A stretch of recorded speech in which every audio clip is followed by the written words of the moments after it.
Welcome to Everyday Orthodox. I'm Elisa Bielatich-Davis, and we just get together here on Sunday nights to meet everyday Orthodox Christians.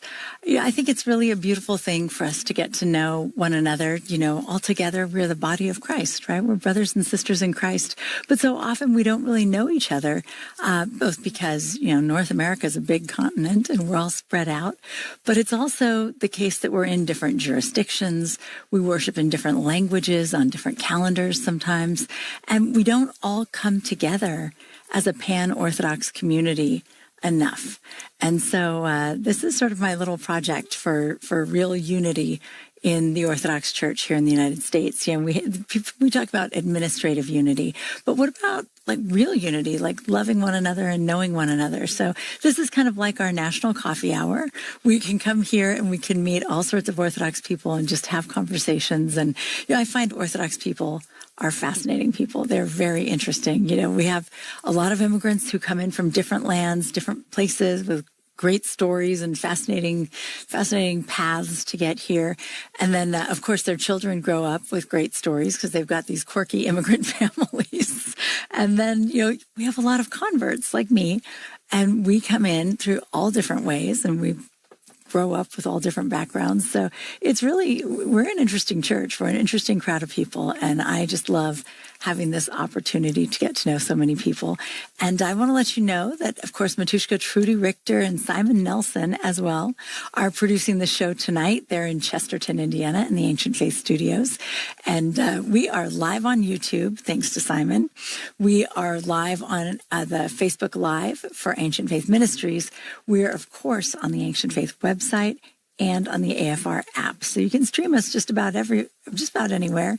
And if you miss a show, know that we're always archived. So you can always go to the Ancient Faith website or the Ancient Faith app or the YouTube channel. Go find us and listen to some old episodes, while you're cleaning the kitchen or something.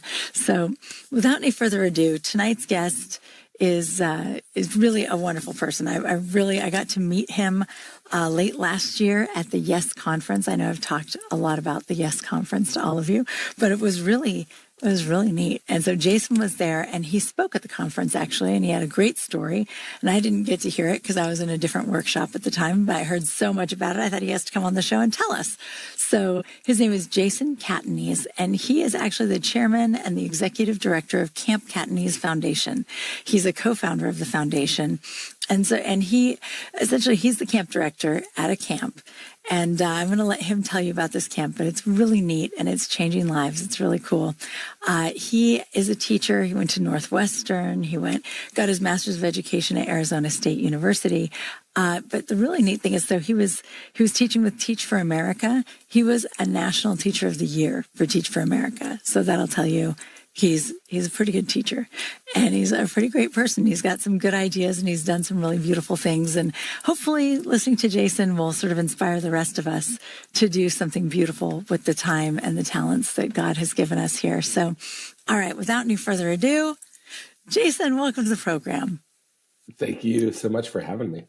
I'm so excited to have you. It was so nice to meet you at the conference last year. And now I get a chance to hang out with you again. It's perfect. Yes. So I always like to start with where does your story start? Where'd you grow up? Where were you born? How does everything begin for Jason? Yeah. So I'm originally from Johnstown, Pennsylvania.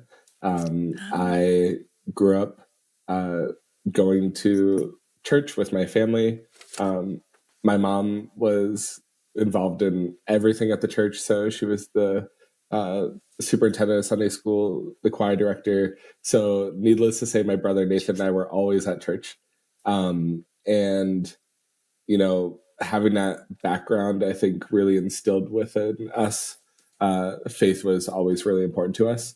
But also my mom was a teacher. And so I think growing up, kind of seeing firsthand what teachers have the capability to do. I didn't think I was going to be a teacher. If you would have told me I was going to be a teacher after I went to college, I would have told you that you're crazy, because I thought I was going to be a politician. So I thought that I was going to go into politics, and my whole life goal was to someday be the president. And just in college, everything changed. And so I think having that supportive background really was something that was right in front of my eyes, and I just didn't know it until I actually went and became a teacher. Wow. Oh, that's really interesting, actually. And so I want to hear about that. But first, I want to hear, what were you like as a kid? You go, well, you were going to be a politician. Were you like shaking hands and kissing babies? Like, what were you doing as a kid when you thought you were going to be the president of the United States?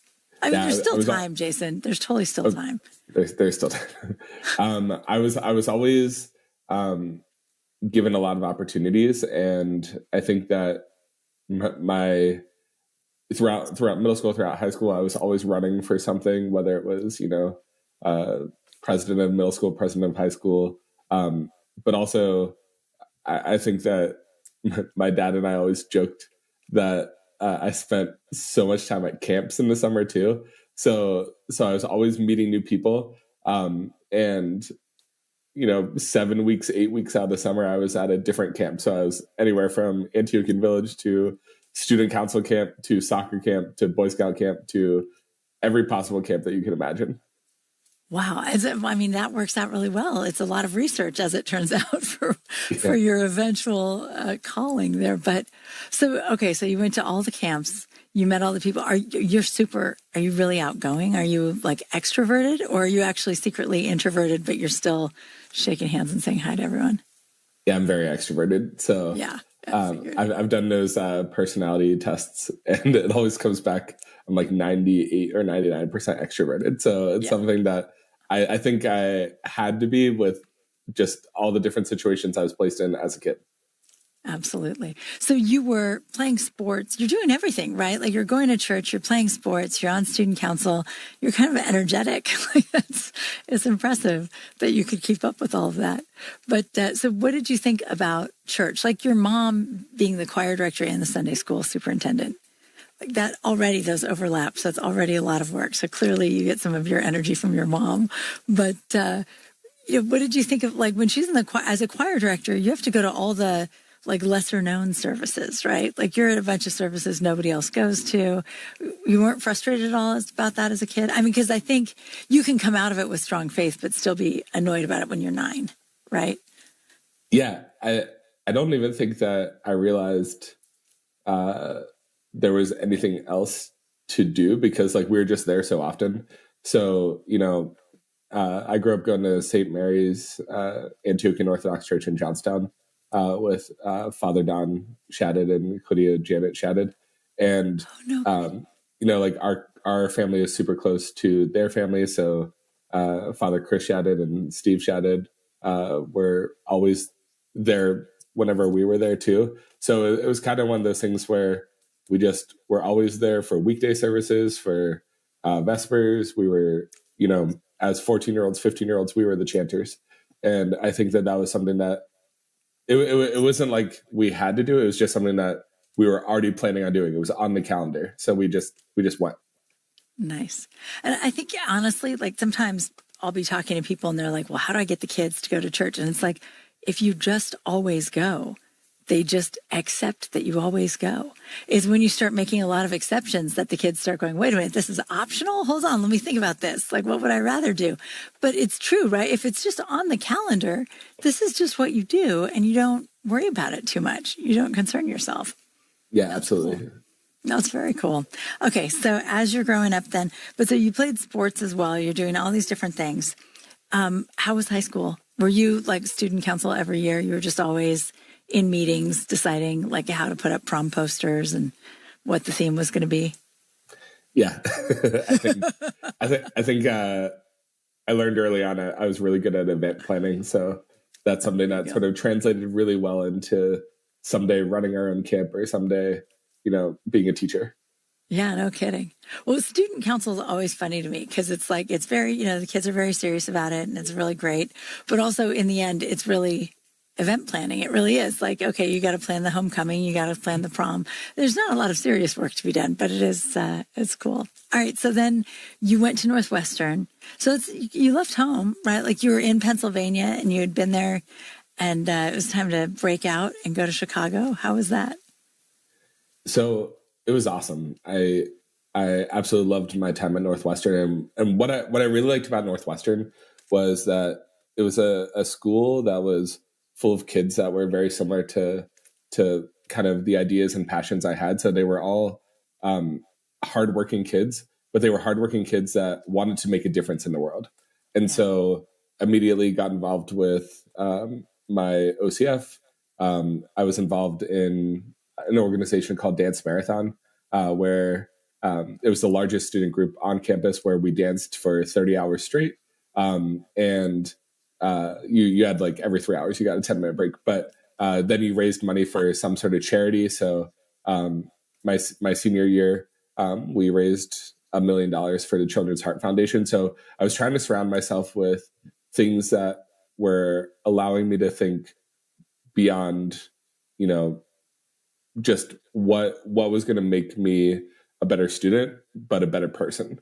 And I think that's where the shift sort of happened, where I thought I was going to be a politician.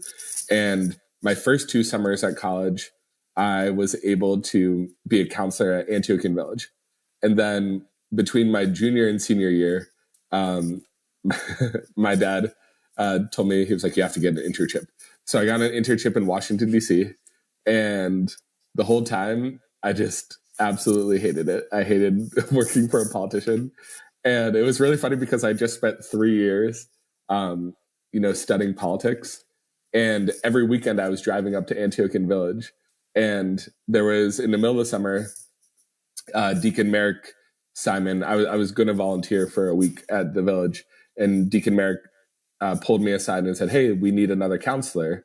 Are you able to stay a little bit longer, another week, instead of going back to your internship? So being in Johnstown, that's only 20 minutes away from the Antiochian Village. So I drove home and I sat my parents down and I was like, guys, because we had this whole argument before about whether or not I had to do an internship or go back to the Antiochian Village. And I sat them down and I said, they need me. They're calling me off the bench. I need to go to Antiochian Village. And my dad was like, no, like you need to do your internship. And my cousin Gina was there too. And I was like, what if this is the thing that prevents me from going to heaven? I need to go. And my cousin Gina's just like, oh, you did not just play the God card. So lo and behold, I went back to the village. Hilarious. My salvation is at stake. I may not ever come back to the church if I have to return to Washington, D.C. for 1 week. Yes, so, totally reasonable. That's a great age, though. That's a beautiful age. Those colors. Oh, yeah. And awesome. And that's whenever I realized what was actually purposeful and what I had a lot of my why was working with kids. And so that's whenever I had the shift of, okay, going into politics versus applying for Teach for America. Wow. That's really neat. Well, and I mean, it's still, trying to change the world, but you're doing it sort of from inside, right? Like coming in and changing kids, changing their opportunities and their outlooks. That's really neat. So Teach for America, generally speaking, do they pay for your certification but you agree to go teach for a certain amount of time? How does it work? Yeah. So what Teach for America was based off of was this idea that a lot of our really talented, passionate college students were not thinking about careers in education.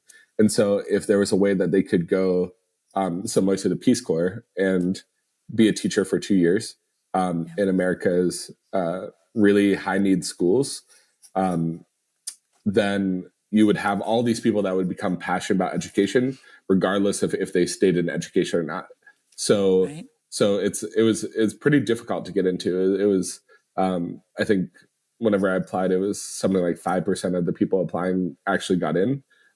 So what then happens is that you don't really have a say in where you go. They kind of place you. And so I got placed in Phoenix, Arizona. Right.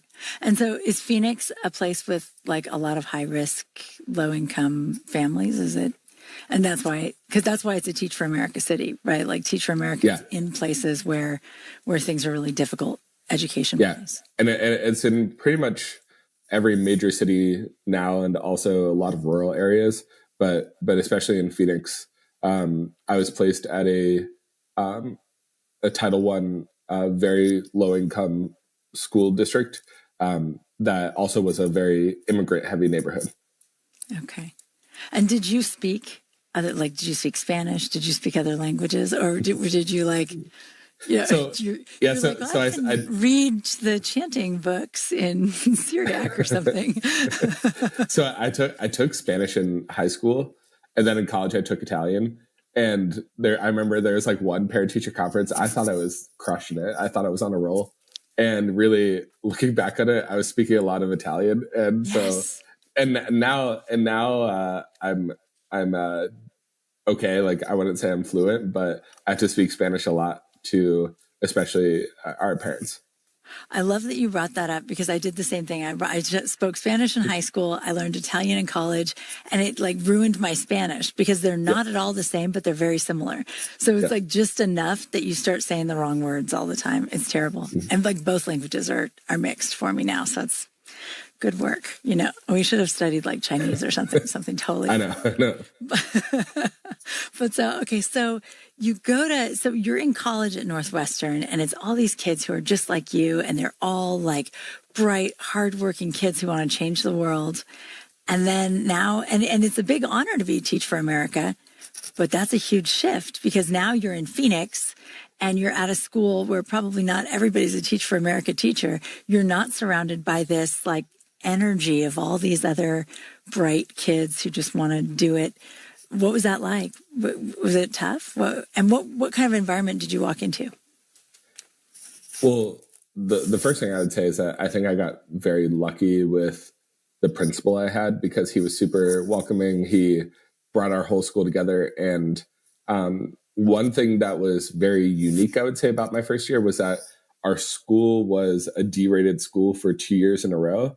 So the year I was coming in was a very urgent year, because if it became a D-rated school for 3 years in a row, then the school would be labeled as an F school. And then that's whenever the state would take over. So I didn't know this, I'm just coming into school just thinking that this is normal, but there was so much pressure that year. And so not just the pressure of being a new teacher, but the pressure of, okay, our kids need to do well and we need to get out of this hole. And so I think I was very, very fortunate to have a principal that kind of guided the ship, but also we were all on the same team when we came in because this was urgent. Yeah. Well, it's kind of neat, right? Because you could have been placed at a school where people were kind of laissez-faire, like maybe jaded or something. But when you're in that like make or break situation, it's like, listen, this school is about to be gone. Like the federal government's going to be guiding it. There's going to be a mess. Or not a mess, but it's a big failure. Like, that's a big deal. And so you come in and I guess everybody would be energized by that, right? Or like if you're not energized, they've probably gotten rid of you because they need energized people. So how do you like pull a school that's D-rated? I presume that means that their standardized test scores are really low, which means, you've got the same kids who did poorly on the standardized test last year, which means like that cumulative knowledge that they needed to gain over the last several years, they really haven't gained it in the way they needed to. How do you catch up? What do you do? Yeah. So, well, the first thing that I really wanted my students to do is I wanted them to buy in, and I wanted them to be the ones that really were driving the ship, right? Because if I'm the one that's telling them to do this, then that's one thing. But if they're on board and they're part of this, then we're doing it together.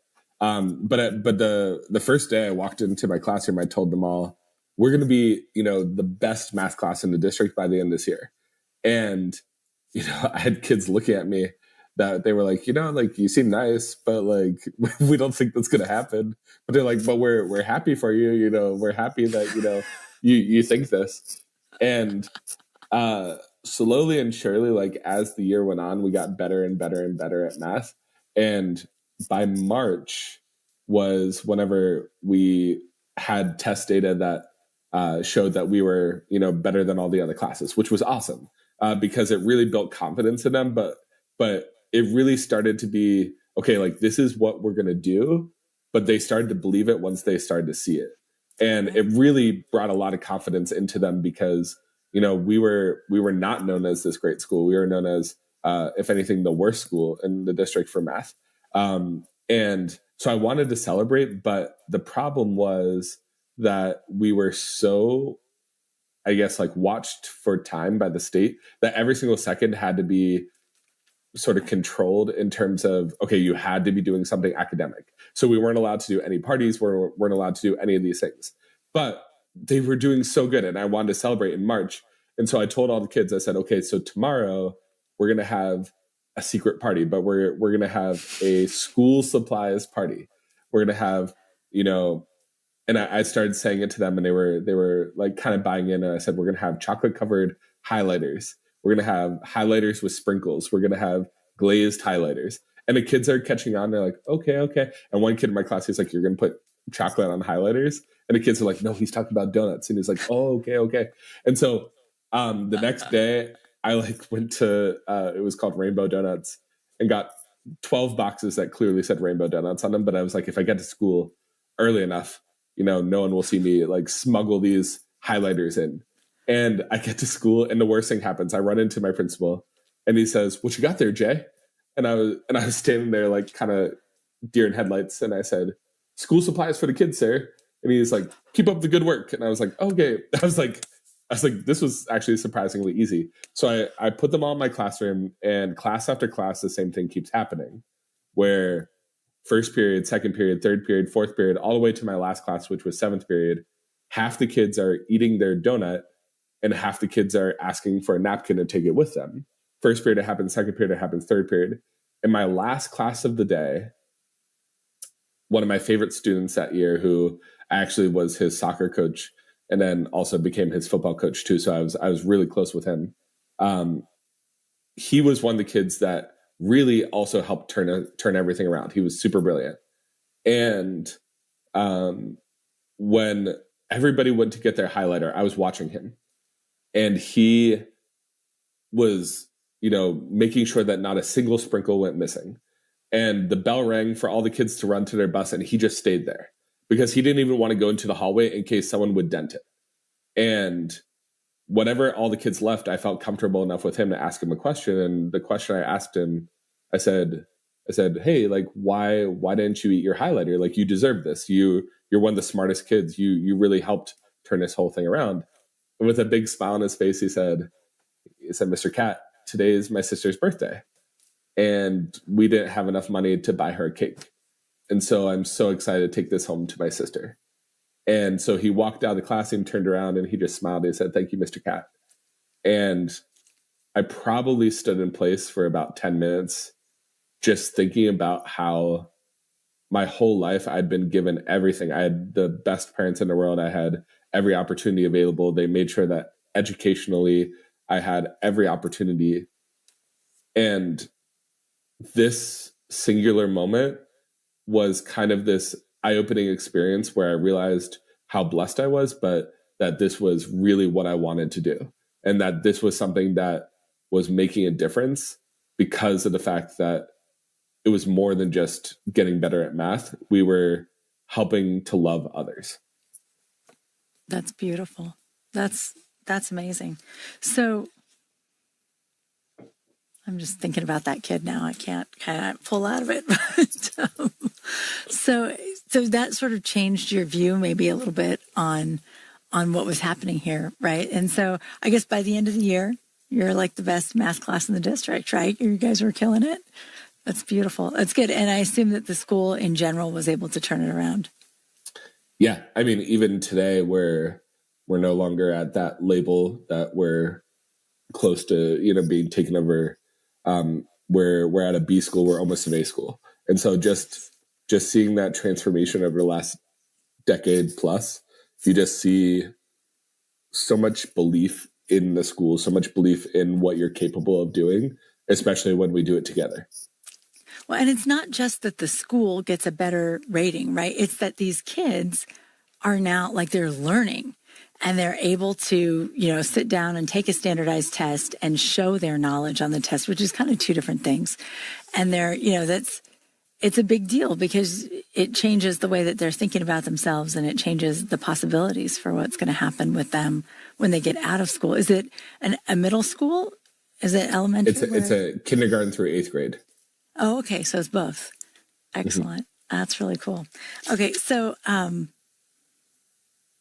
yeah, sorry. I just keep thinking about the kid with his sister. Like, it's so beautiful and it's just so painful. But also what's interesting then was that about 3 years later, I ended up having his sister in my class. And the whole unique thing about this was that he didn't have, older brothers that were able to graduate from high school. So they had dropped out. His parents never made it past high school. And so seeing him choose to do things for his sister more than anything was what was propelling him forward. And so by the time his sister got into my class that year, we got an award for being one of the best math classes in the country. So we were really on this like really cool trajectory. And so I was like, okay, like we got to have a highlighter party. And even to this day, we still have highlighter parties.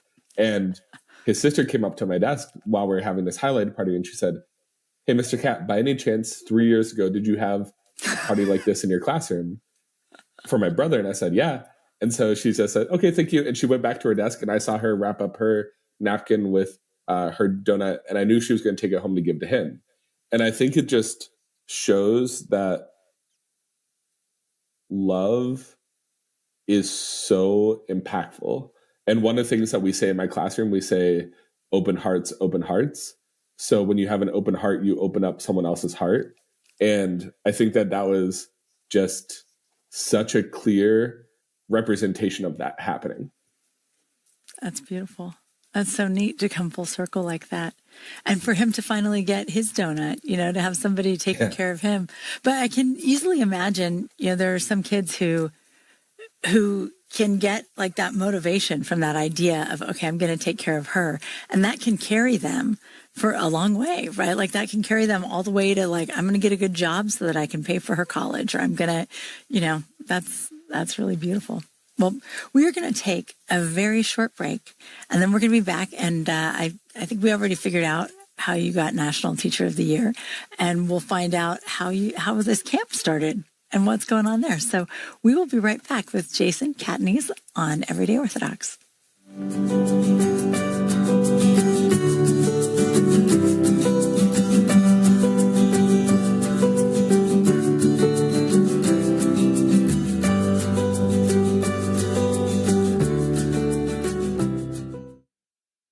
The colors of the liturgy adorn the church for all to see.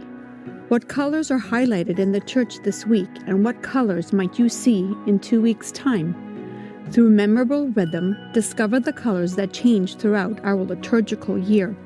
Because for every feast and every season, each color has a reason. Today My Priest Wears White by Laura Pavlik, available for kids now at store.ancientfaith.com. Again, that is store.ancientfaith.com.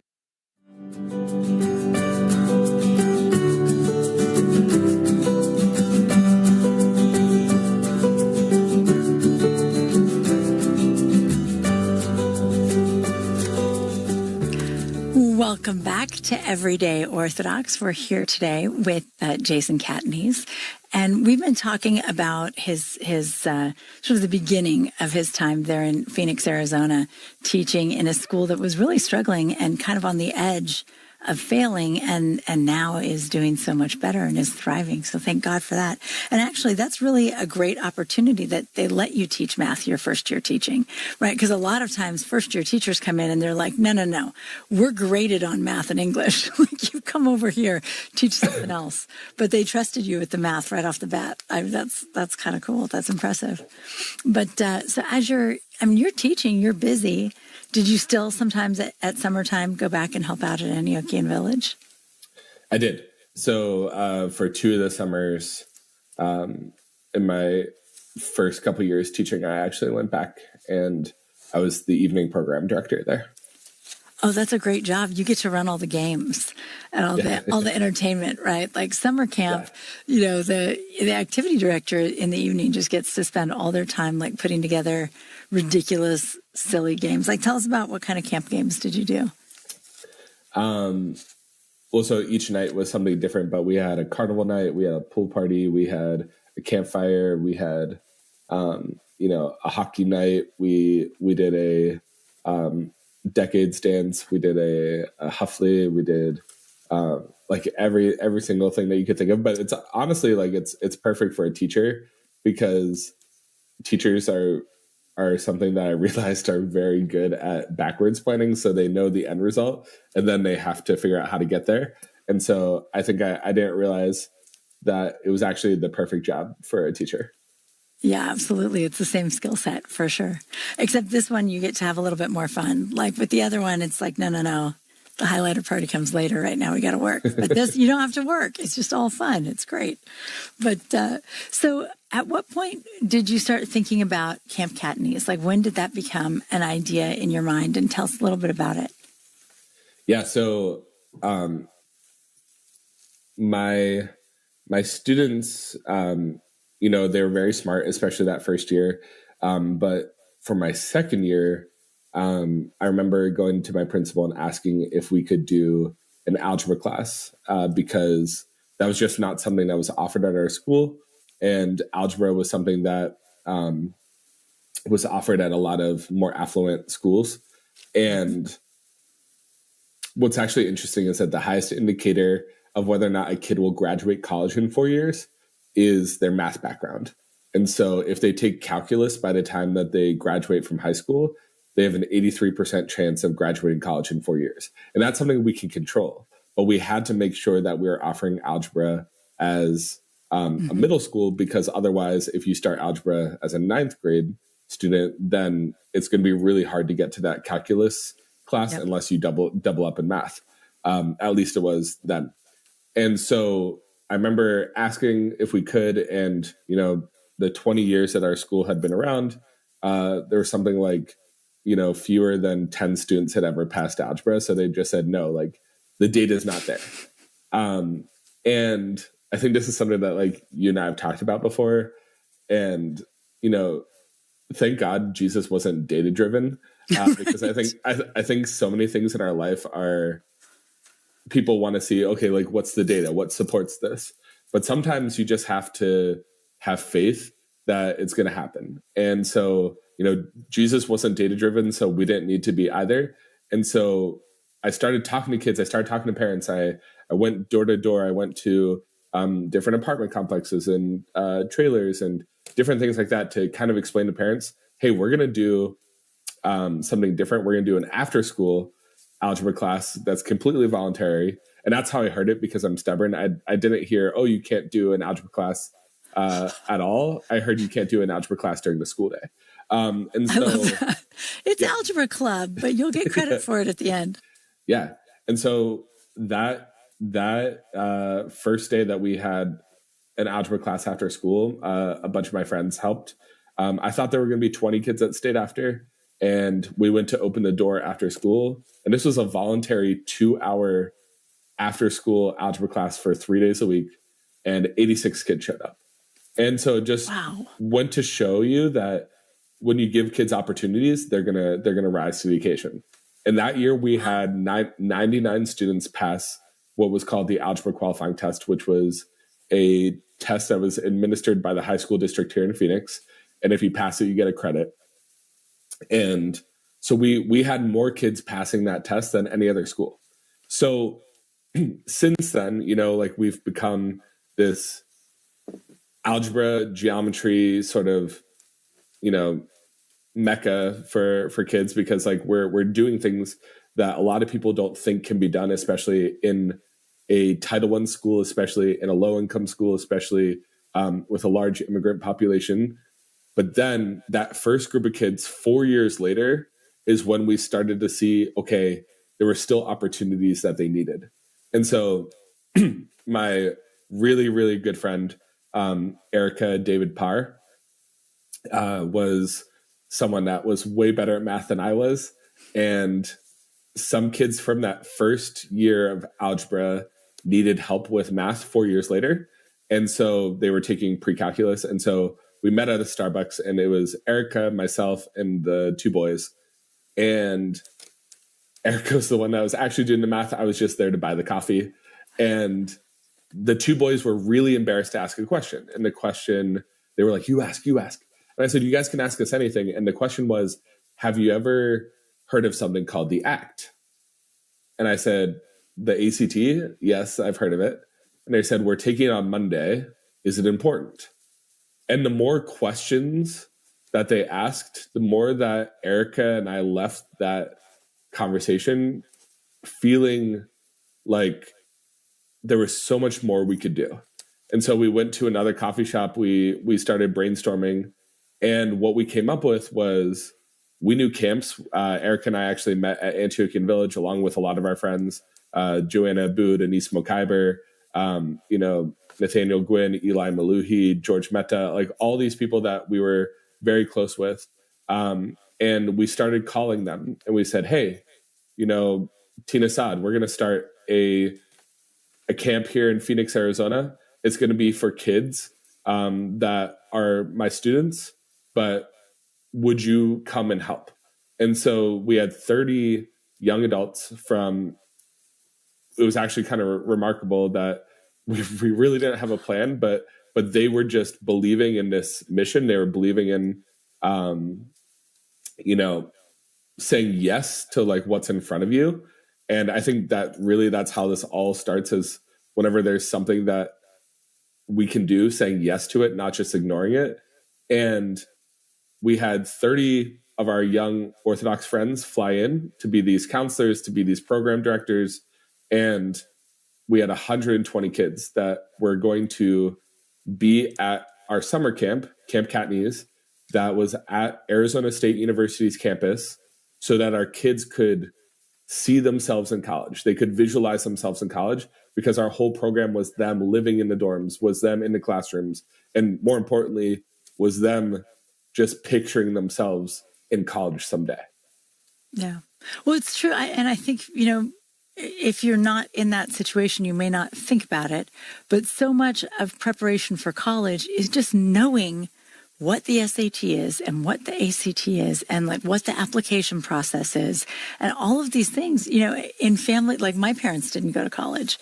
And so I was like, well, I have to pay $70 for each application. They're like, no, you don't. What are you going to do? What are you going to do with that money? And I'm like, no, really? Like each of these colleges wants money. And they're like, I don't know. I mean, it's really, when it's a foreign process, it's parents want to help, but they can't because they don't know how to navigate it.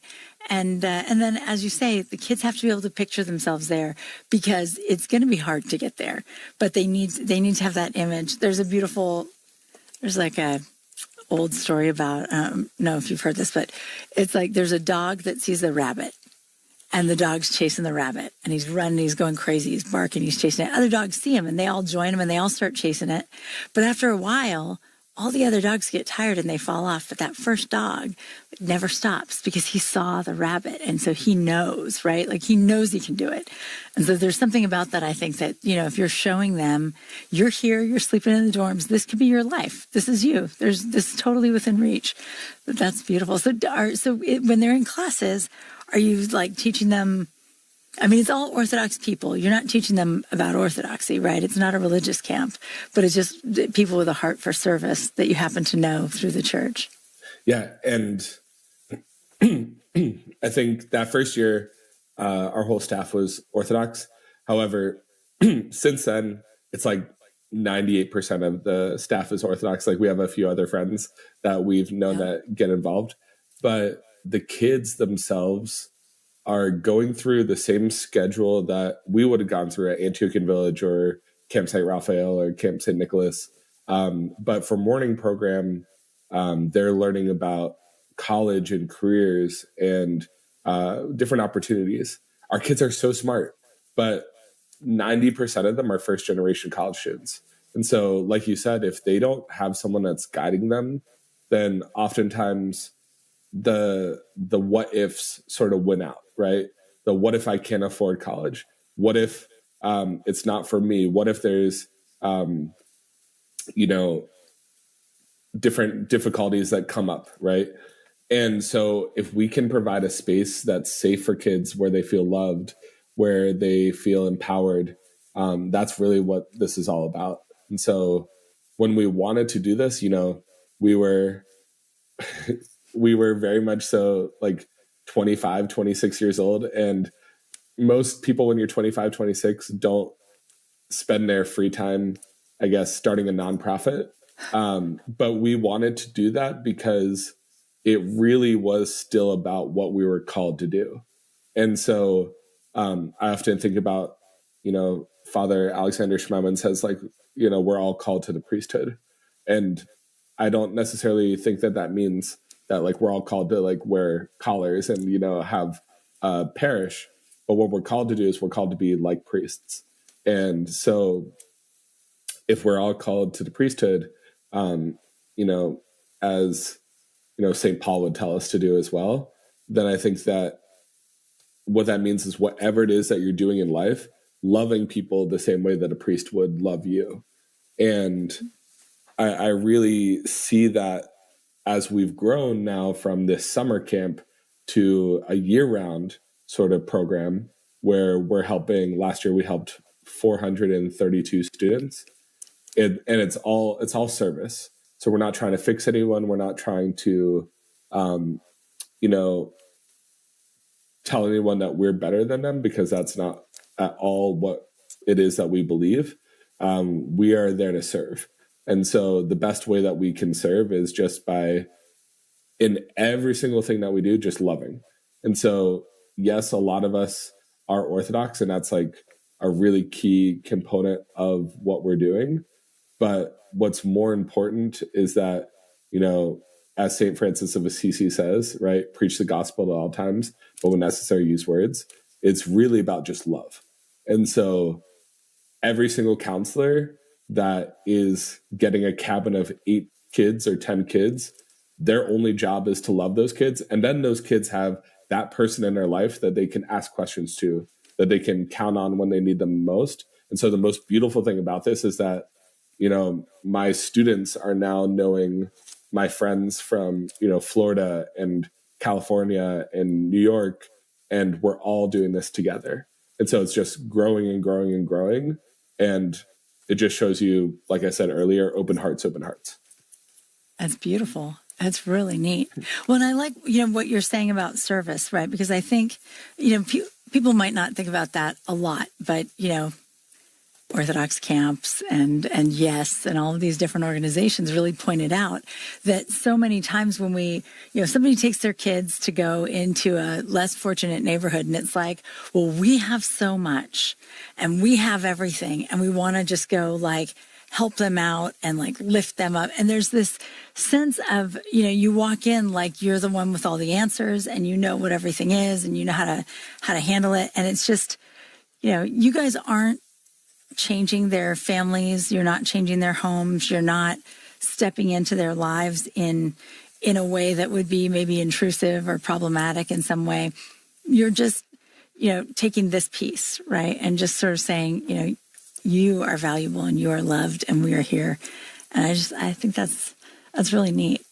And I would even say that the young people that get to be the counselors and the staff are actually learning more from the kids than they're learning from us. I mean, the first time that we ever even had camp, like at Antiochian Village, you take the kids' luggage to the cabin, you get set up, and a lot of my friends were used to that. So they were used to just lugging the luggage to the cabin, getting everything set up.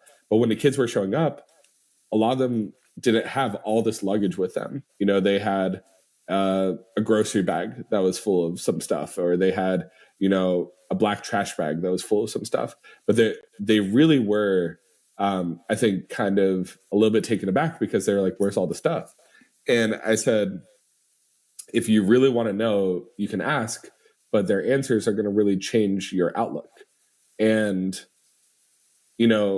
a lot of the counselors, like we were asking kids, like, who had stuff to sleep with, who didn't, because we were going to go to Walmart later that night and just buy stuff. And out of the 120 kids that first year, about 2/3 of them didn't bring pillows or blankets or towels. And the counselors were like, well, why? And the kids didn't think about it like, well, why? their answers were more like, well, if I took the pillows and the blankets from home, my family wouldn't have that. Why would I do that? Because, we sleep in the same bed at home, like all of us, or my brother and sister and I, we take turns sleeping on the couch, or, I sleep on the floor at home. So they were looking at it from this mindset of, oh, like, I don't need all this. And then other kids were like, well, I have a pillow and a blanket. I can give you one of those.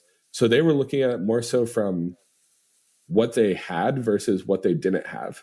And I think sometimes in our life, we look at things so much more of, oh, I wish I had this, or, I don't have that. Or we sort of, I guess, have this pity towards ourselves, when in reality, we don't stop and thank God for all the things that we do have. And that's what these kids were teaching us. And even that first night, we had dinner, and we had chicken parmesan. And a bunch of kids, there's like 20 kids that after we ate, they went back through the line a second time in the cafeteria at ASU. And I was like, oh, no. Like I was like, I'm sorry, like we don't have like any seconds or anything. And they were like, no. They were like, we just want to talk to the kitchen staff. And so the kitchen staff all came out, and they were like, what is this called? And a lot of kids, being a predominantly Hispanic neighborhood, had never had chicken parmesan before. And they were like, oh, this is called chicken parmesan. The kids were like, oh, like, we just wanted to say thank you for making this for us. And that's all they wanted to say. And, I've gone to restaurants before where I'm eating with a lot of the students, and they want to go into the kitchen and thank the dishwashers, and they want to go into the kitchen and thank, the cooks and all these people. And I think about every single time I'm in a restaurant, I've never done that before, but they're able to see so many things that we as Orthodox should be seeing, as we as people should be seeing. And that's what I've learned from my students, is that they are able to, so without effort, see everybody for who they are and see everybody for what they can give to others. And they want to celebrate that and acknowledge that and love people for that. And that's just something that I think we can all learn from. That's really neat. I mean, it's true. I don't know that when I sit in a restaurant and eat, that I'm even really aware that there are several people in the kitchen cooking that food, and there's somebody washing dishes, and I don't think about it, right? I think about my waiter, and the food comes and the food goes, and that's it. And it is a beautiful thing to be aware of all the people that are around us and that are making things possible for us, and to be grateful for it. So Camp Catanese, you mentioned that it's year-round now, but it's not a year-round camp. Like, you're not housing people year-round. So how's that working? What else are you doing? Yeah, so we were fortunate enough this year to have some supporters and donors kind of get a headquarters for us. So we have an office. And so every week we do tutoring for kids.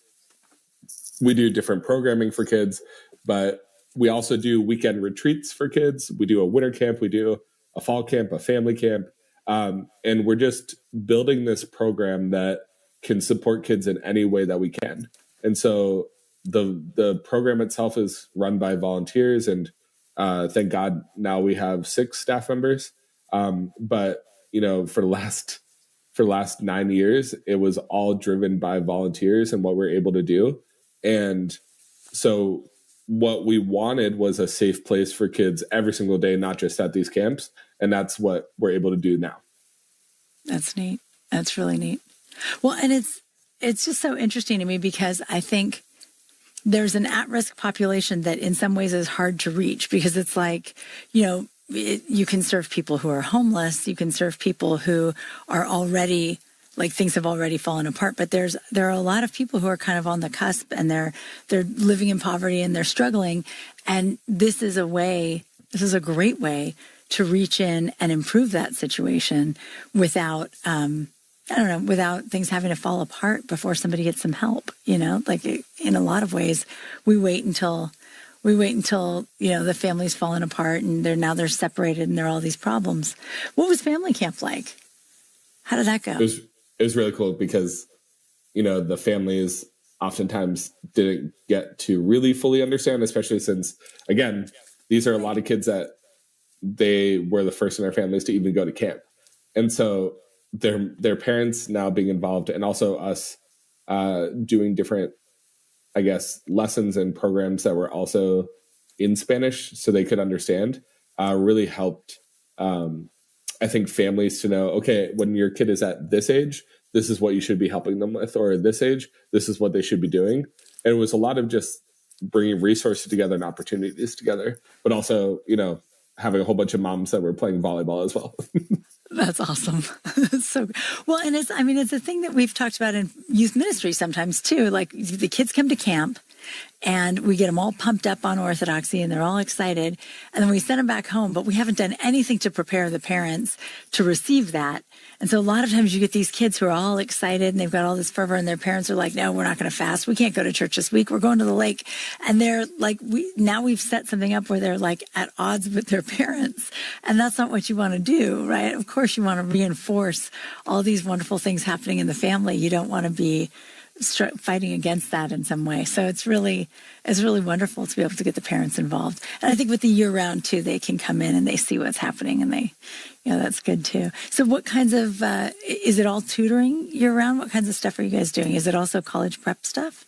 Yeah. So, this upcoming week, we're having scholarship searches and we're applying for scholarships. Last week, we did vision boards with the kids and sort of talked about, what goals they have. So it's not just necessarily tutoring, but it's also resources and opportunities that sometimes our students are not getting. That's neat. And so how long have you been doing this? We started in 2016. Okay. So this is coming up on 10 years. So do you have some kids who started with you and have now graduated from college? Yes. Yeah. And I think that's the other cool thing is that in our neighborhood,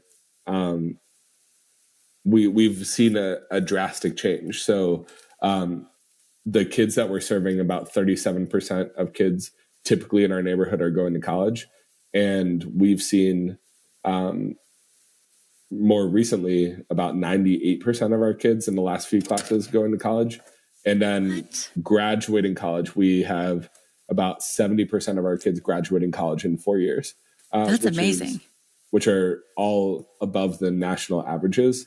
And so it just goes to show you whenever, you start your program with us, the earliest that a kid could start coming to our camps and our different programs is 7th grade, all the way through 12th grade. But then we also have a college program now where they get a mentor who takes them to do something once a month. And then we have, our own version of college conference where, Katrina Batar and Rob Netta were the two keynote speakers this past college conference. But all the kids are coming back on their college breaks in the winter and reuniting, but also talking about things that are really topical, like financial literacy, but also things like, how do I overcome doubts and fears? How do I find a purpose in what I do? And so it's been really, really cool to see just how empowered our kids are becoming. And it's not because we're and I always say, if we're doing our job right, we should be like the small character that shows up in chapter 3 of these kids' biographies, right? And it's really them. We are not doing anything except just providing some opportunities. They're the ones that are deciding for themselves what they're going to be. And Anis Mo-Kyber, who is one of my best friends in the world and also one of our co-founders, he always says, imagine what can happen, what we can do together when no one cares about the credit.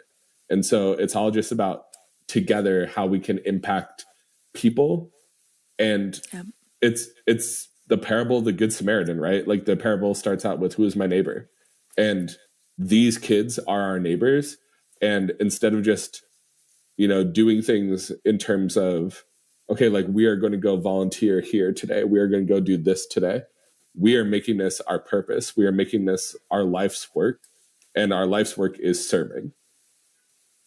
That's amazing. Well, and you said earlier that you're helping these kids have access to opportunities that other people have and that they're not getting. But you're also giving them some opportunities that not a lot of people have. You know what I mean? Like opportunities to come together and think about meaning and finding meaning in your work. These are scarce in our world, you know, in our culture. We're not doing that with our kids enough. You know, we're spending more time talking about like, are you going to make enough money? And is your job going to be recession proof and all these kinds of things? And we're not talking about where's meaning and how do I find meaning in life? And in particular, to be doing that in a camp that's not religious, I think is really remarkable and interesting. And it is, I mean, it's spiritual in a sense, right? Like you're supporting them spiritually, I think, just in a different way. Yeah, I think it's one of the most orthodox things that we can do, just loving people for who they are and being there to support one another. And I had a principal at my school once tell me, you know, my legacy in life, and he was talking about himself. He said, my legacy in life will not be what I accomplish. It will be what those whom I helped accomplish, right? And so our legacy, and I believe this is what orthodoxy is our legacy is what the people we love and the people we serve, what they will be able to do. And so much of that is, you know, I always think about Bishop Thomas, and what he always tells us is, you know, our goal in life is to bring as many people to heaven as we can. And I think that it doesn't matter if they're Orthodox or not. It doesn't matter if they're Christian or not. What matters is the person that's right in front of you. That's who you're supposed to love. Yeah, absolutely. Everyone is your neighbor, right? There's nobody who's not your neighbor. But gosh, that's amazing, Jason. I love the work you're doing. I want to come be a counselor. I don't know if you've got room for me, but I want to come. But Camp Catanese has a website, and they accept donations. So if you're inspired by this, you can go to campcatanese.com. It's Catanese. It's Jason's last name, so you'll see it on the title of the show as well. And we'll put a link in the description of the show. But campcatanese.com, go to the donate page. You can click on a button to donate, or if you prefer to send it in, they've got an office now. So you can just mail them a check if you want, which is so cool that you're legit now. You've got a location, brick and mortar. That's amazing. It's amazing what you guys have been able to accomplish. And it's beautiful that you've called on your camp friends to come do it with you. I think it's just, what an opportunity you found. You stumbled into this great opportunity, and you've invited so many people in to be able to serve in that way. And that's a blessing, you know, and it changes our hearts as much as anything else. And thank God, because our hearts need changing, you know. But I mean, to how we started this whole thing, I wouldn't be able to do this if I didn't have parents that showed me how to do this whenever I was a young kid, right? Because my mom and dad were constantly loving others in every single thing that they did.